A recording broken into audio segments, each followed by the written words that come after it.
Hey guys, today we're doing an outer tie rod on a 2013 Ford Fusion. And got the wheel off, 19mm lug nuts. Be safe with your jacks and jack stands. Let's get down to it. This is going to be easy peasy, simple, simple, simple.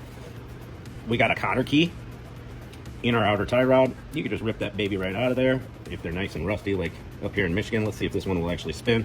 I like to use some side snips for these most of the time. Oh, this one looks like it'll come out. See how I got a good grab on it, and then use the stud to pry it out, just like so. And we'll show you the tie rod end we're using. Should come with a new cotter key and everything you need. Now let's go ahead and identify what size our jam nut is and our nut for the tie rod.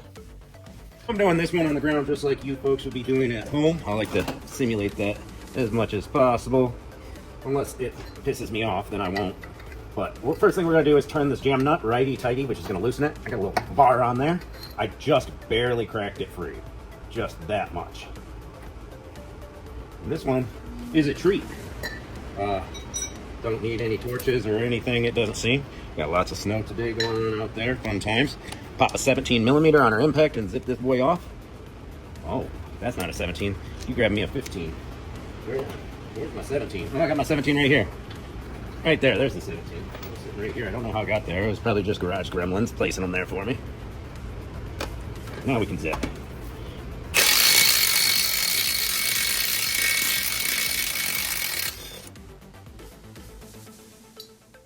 I've said this once, I'll say it again. If you're a DIYer and you want an impact, this I got for like 120 bucks. CC impact, came with a socket set, 2 batteries, bunch of goodies.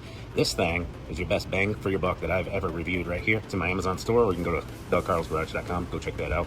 Cop one if you need one. Now that that sucker is off, we'll give her some wax right here on this metal. The vibrations will loosen it. See that little stud sticking out? That's where you hit and pops that off. Now we're gonna verify our new tie rod is exactly the same as our old one. You wanna take a measurement with the micrometer. See, it's got an R for right. This is the Moog lifetime warranty premium tie rod. It's pretty much all I use around here. I like to put that grease fitting on before I install it because sometimes the threads don't grab very easily and it can be annoying if your tie rod's upside down, you feel? This one on the Moog is a 7mm grease fitting, and we're just going to tighten that up. You don't want to reef these down. If you reef them down, it could prevent the grease from entering properly. Oh, see, it's cocking on us. See how it's crooked? Hate when that happens.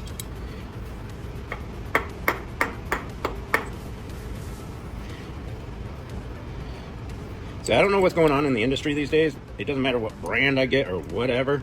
They all go in crooked or they don't work right, and it's really starting to annoy me. This is across the board, people. I gave it a little tap on the ground to straighten it out a little bit. And there we go. Now we're looking better. Much better. As far as I know, all Moog tie rods, the measurement's the same from where it hits the jam nut to the center of the stud. That's where you want to measure on your cheapo ones. Sometimes they're 1/4 inch longer or whatever.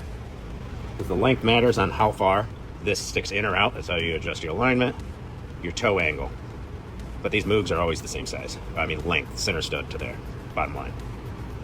And we only turn that nut just a hair, so we know where to set it back. But this is going in for alignment anyways. We did struts, sway bar links, tie rods on the other side, ready for alignment. So we're not too concerned if we're not perfect, but we're going to be damn near. We need a wrench for this flat spot right here. 19, I got it. I think I got 19 right behind me. All right, on the inner tie rod, you're gonna have a hex right here. A 13mm is gonna fit in there. We need to turn our tie rod this way. So we'll turn this wrench until it hits something nice and metally, like that. Then we'll put this 19mm in the outer tie rod flat spots and turn it to the left. There we go. All right, this one is breaking free. Just had to break it free a little bit, and then it's coming off by hand. Perfect. That's the way I put it on.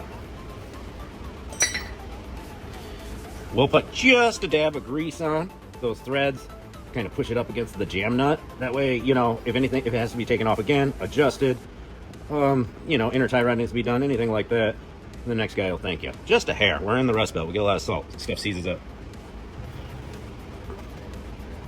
Now we can take this wrench out of here now and simply spin our tie rod until we hit that jam nut. There we go. Now she started. All right, so that tie rod went in upwards. So we hit our jam nut, and we're going to get that little crank that we need out of it when we go to tighten after we put the tie rod on. It's going to move the ball joint inside of the tie rod so it lines up. It was a little the other way, so that it'll go into the hole. Turn that, and give it a little wiggle jiggle until we get threads out of there. There we go, that's what we want to see. Nut. Now there's a torque spec on this. You can look it up if you want to. Probably a good idea. I'm just going to eyeball it. Let's see if it's still a 17. They always do this shit, don't they? They make it a size bigger. Yeah, probably an 18. 19 sloppy. Yep, need that 18 back. That chrome one in that set. So I'm gonna just use the impact to zip it tight right there till it bottoms out. Like, you know, I didn't crank on that. Half-inch ratchet.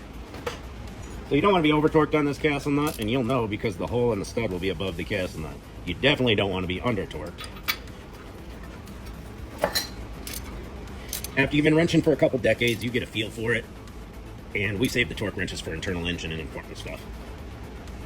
Right there's where you want it. We're going to line up our castle nut, never loosen to line that up, always tighten. Just a smidge more. Right there. Now we slip our cotter key through. A little wham bam, thank you ma'am. Some people like to go spread eagle on these. I just like to fold them over and get the job done. You know what I'm saying. If your fingers are tough enough, you can do it with no tools. Grease gun.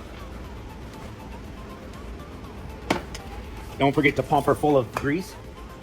Lube is very important, people. Oh no! It seems my grease gun's gone soft on me. Time to fill her up.